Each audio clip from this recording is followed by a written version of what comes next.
खबर इटावा से है, जहां कैबिनेट मंत्री नंद गोपाल गुप्ता ने इटावा नगर पालिका परिषद से चेयरमैन पद भाजपा प्रत्याशी कुसुम दुबे के समर्थन में वोट देने की अपील की। नगर निकाय चुनाव के तहत कैबिनेट मंत्री नंद गोपाल गुप्ता नंदी जी इटावा के एक समारोह स्थल में पधारे। उन्होंने कहा कि आप इटावा नगर पालिका परिषद से चेयरमैन पद प्रत्याशी कुसुम दुबे को भारी मतों से कमल के फूल पर मुहर लगाकर विजयी बनाए। मैं आपको आश्वासन देता हूँ कि आपकी जो भी समस्याएं होंगी उसका निराकरण करने के लिए हम सभी आप लोगों का बराबर सहयोग करेंगे। उन्होंने कहा कि पहले सीमा पर दुश्मन हमारे सैनिकों के सिर काट कर ले जाते थे, लेकिन अब देश में ऐसे प्रधानमंत्री है जो कि दुश्मनों को घर में घुसकर मारता है और मुंह तोड़ जवाब देता है। पैसा भ्रष्टाचार की भेंट चढ़ जाता है।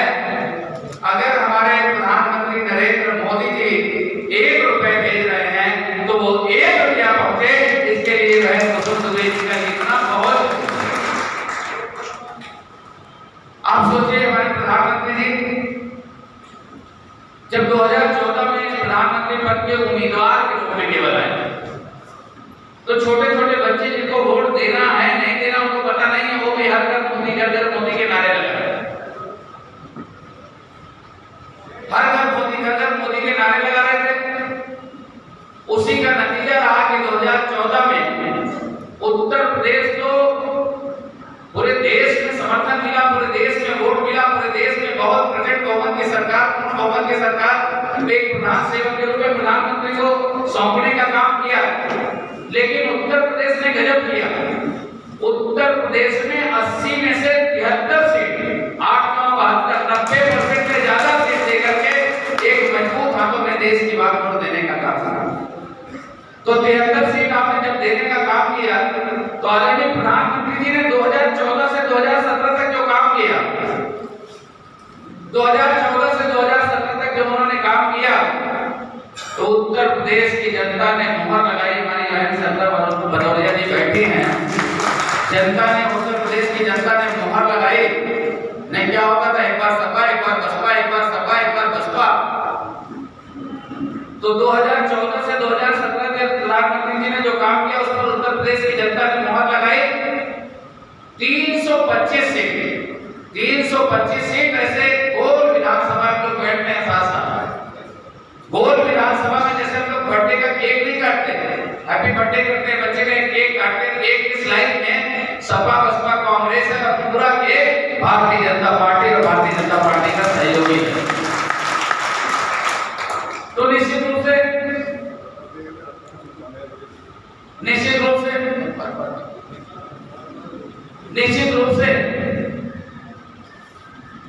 जो 2017 तक प्रधानमंत्री जी ने काम किया उस काम पर जनता ने मुहर लगाई और भारतीय जनता पार्टी की सरकार बनी। इस प्रदेश का मुखिया कौन? इस प्रदेश की बात को किसको दी जाए? इस प्रदेश के मुख्यमंत्री योगी आदित्यनाथ जी बने। आपको याद होगा 2014 से पहले जब प्रधानमंत्री होते थे, चाहे मनमोहन सिंह 2 बार रहे, उसके पहले भी कांग्रेस के तमाम प्रधानमंत्री रहे। हम घर पर किस तरह का समर्थन मिला, क्या कुछ प्रचार में आया? देखिए, आज दूसरे चरण की ओर हम लोग प्रवेश कर गए हैं। पहले चरण का जो मतदान कल हुआ है और पूरे उत्तर प्रदेश में निकाय के चुनाव में जिस तरह से लोग ट्रिपल इंजन की सरकार बनाने का मूड बनाए हुए हैं, पहले चरण में भरपूर समर्थन और प्रचंड बहुमत मिलने की संभावना है। जिस तरह से वोटिंग हुई है, निश्चित रूप से इटावा में भी बहन कुसुम दुबे को प्रचंड बहुमत से यहाँ इटावा के भी जनमानस जिताने के लिए कमर कस चुके हैं। हमारे विधायक जी, हमारे तमाम पदाधिकारीगण और सभी वरिष्ठ पदाधिकारी और कार्यकर्ता भारतीय जनता पार्टी के सभी प्रत्याशियों को जिता करके उनको कुछ और नहीं याद, सबका जय बोल और याद रखे कमल का फूल। ट्रिपल इंजन की सरकार आदरणीय प्रधानमंत्री नरेंद्र मोदी जी के नेतृत्व में देश में सरकार चल रही है, प्रदेश में आदरणीय योगी जी के नेतृत्व में चल रही है। निश्चित रूप से यहाँ की भी सरकार कुसुम दुबे के नेतृत्व में चले, इसी के लिए हम लोग आए। आपका डबल इंजन की सरकार है, लेकिन जो समाजवादी पार्टी है वो तो ये कह रही है कि डबल इंजन की सरकार ने प्रदेश की जनता को लूटा है, तो ट्रिपल सरकार। ये समाजवादी पार्टी परिवारवादी पार्टी, गुटवादी पार्टी, इनके मन में हमेशा और हमेशा यही रहा है कि कैसे हम बढ़े और हमसे थोड़ा बढ़े तो परिवार बढ़े और परिवार से बढ़े तो जाति तक सीमित रहे।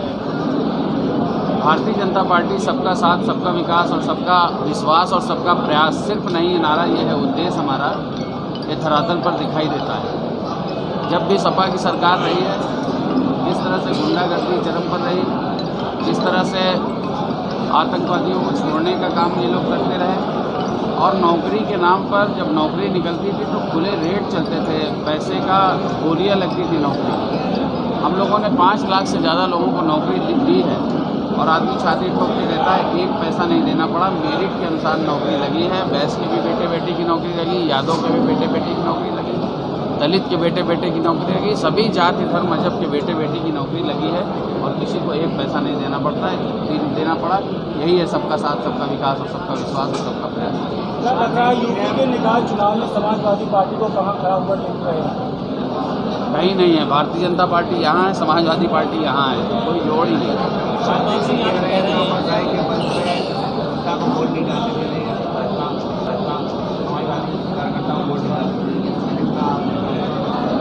एकदम गलत बात है और ये तो आप जानते ही हैं, जब भी ये लोग हारने लगते हैं तो कभी ईवीएम पर ठीकरा फोड़ते हैं। तो इसी तरह से आपने पीछे चुनाव में भी देखा था। तो निश्चित रूप से हमने जिस तरह से काम किया, आदरणीय प्रधानमंत्री जी ने 2014 से 2019 में काम किया। 2019 के बाद फिर से सरकार बनी।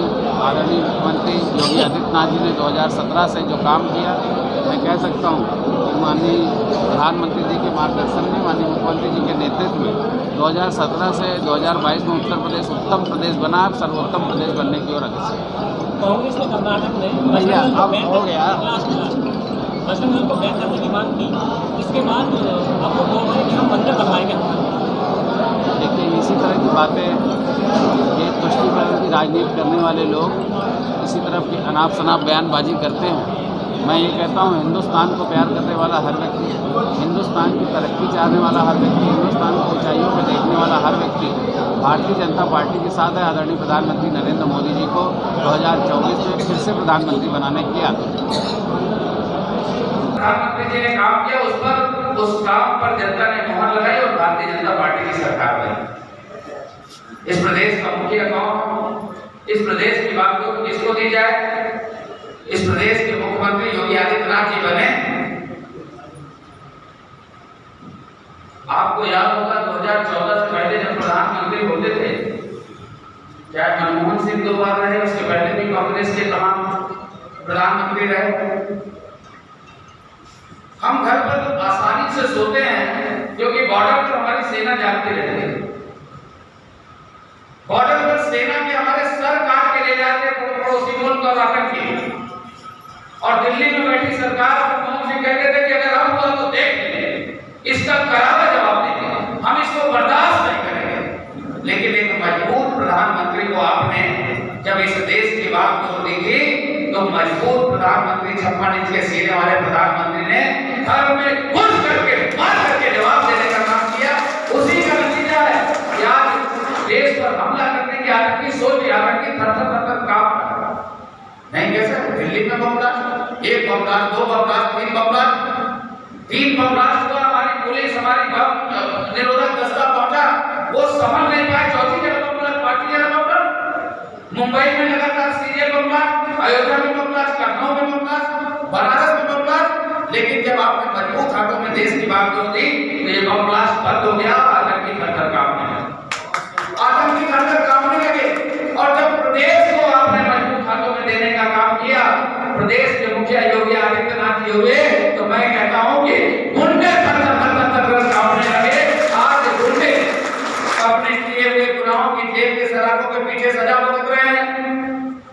2 आदमी का झगड़ा हो जाए, आदमी कहां जाता? पुलिस के पास। 2 आदमी का आपस में झगड़ा हो जाए, पुलिस के पास गया। 2 दुकानदार का झगड़ा हो जाए, ग्राहक और दुकानदार का झगड़ा, आपस में कहीं मारपीट हो गई तो पुलिस के पास जाता। पुलिस छोड़िए, सिपाही छोड़िए, सिपाही के कई सिपाही के ऊपर एक दरोगा होता है और कई दरोगा के ऊपर एक इंस्पेक्टर होता है, कई इंस्पेक्टर के ऊपर एक सीओ होता है। आपने देखा होगा समाजवादी पार्टी का झंडा लगा करके स्कॉर्पियो पर एक सीओ को बोनट पे बैठा के कैसे के गुंडे समाजवादी पार्टी के नेता ऐसे मार रहे थे, वो बेचारा अपनी जान बचाने के लिए, तो हमारी रक्षा सुरक्षा के लिए पुलिस होती है, अपनी जान बचाने के लिए कभी हैंडल पकड़ता था, कभी बाइक पकड़ता था, कभी ऊपर हैंडल, कभी नीचे। हमारे और भी जिले के महामंत्री, भारतीय जनता पार्टी के सभी वरिष्ठ नेता, मैं सबका आभार व्यक्त करती हूँ। मेरी चौबे जी हमारे बीच में चतुर्वेदी जी भी बैठे हैं। बहुत अच्छे से इटावा में नगर पालिका के चुनाव में दोनों प्रत्याशियों में आमने सामने की टक्कर है, लेकिन नंदी भैया एक तरफ बड़े प्रत्याशी है जिसके बारे में अभी पूर्व वक्ताओं ने आपको बताया, आप थोड़ा थोड़ा समझ भी गए होंगे। मेरे सामने 2 बार चुनाव लड़े, एक बार बहुजन समाजवादी पार्टी से, दूसरी बार समाजवादी पार्टी से। फिर कहने लगे कि अगर कोई जैसे समाज का व्यक्ति चुनाव लड़ेगा तो मैं निर्दलीय चुनाव लड़ूंगा। फिर कहने लगे कि अगर अशोक दुबे भारतीय जनता पार्टी के नेता थे, उनके बहुत एहसान हमारे ऊपर है, अगर उनकी पत्नी चुनाव लड़ी तो मैं चुनाव नहीं लड़ूंगा।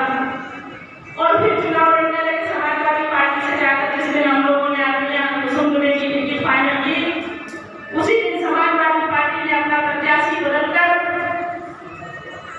और ऐसे क्या नाम मैं उन्हें दूं, ऐसे व्यक्ति को जिसकी हर एक क्षण में बात बदलने का जिसका काम हो, उस व्यक्ति को चुनाव के मैदान में उतारा। मैं अपने सभी व्यापारी भाइयों से बहुत ही नम्रतापूर्वक आग्रह करती हूँ। मैं समझती हूँ कि राजनीति में व्यक्ति की विश्वसनीयता ही उसके राजनीतिक क्षेत्र में काम करने का आधार होती है। इटावा से शिव कुमार सिंह की रिपोर्ट, TV1 इंडिया न्यूज। अगर आपको हमारी ये खबर पसंद आई तो वीडियो को लाइक करें, शेयर करें, साथ ही साथ हमारे चैनल को सब्सक्राइब करना ना भूलें। धन्यवाद।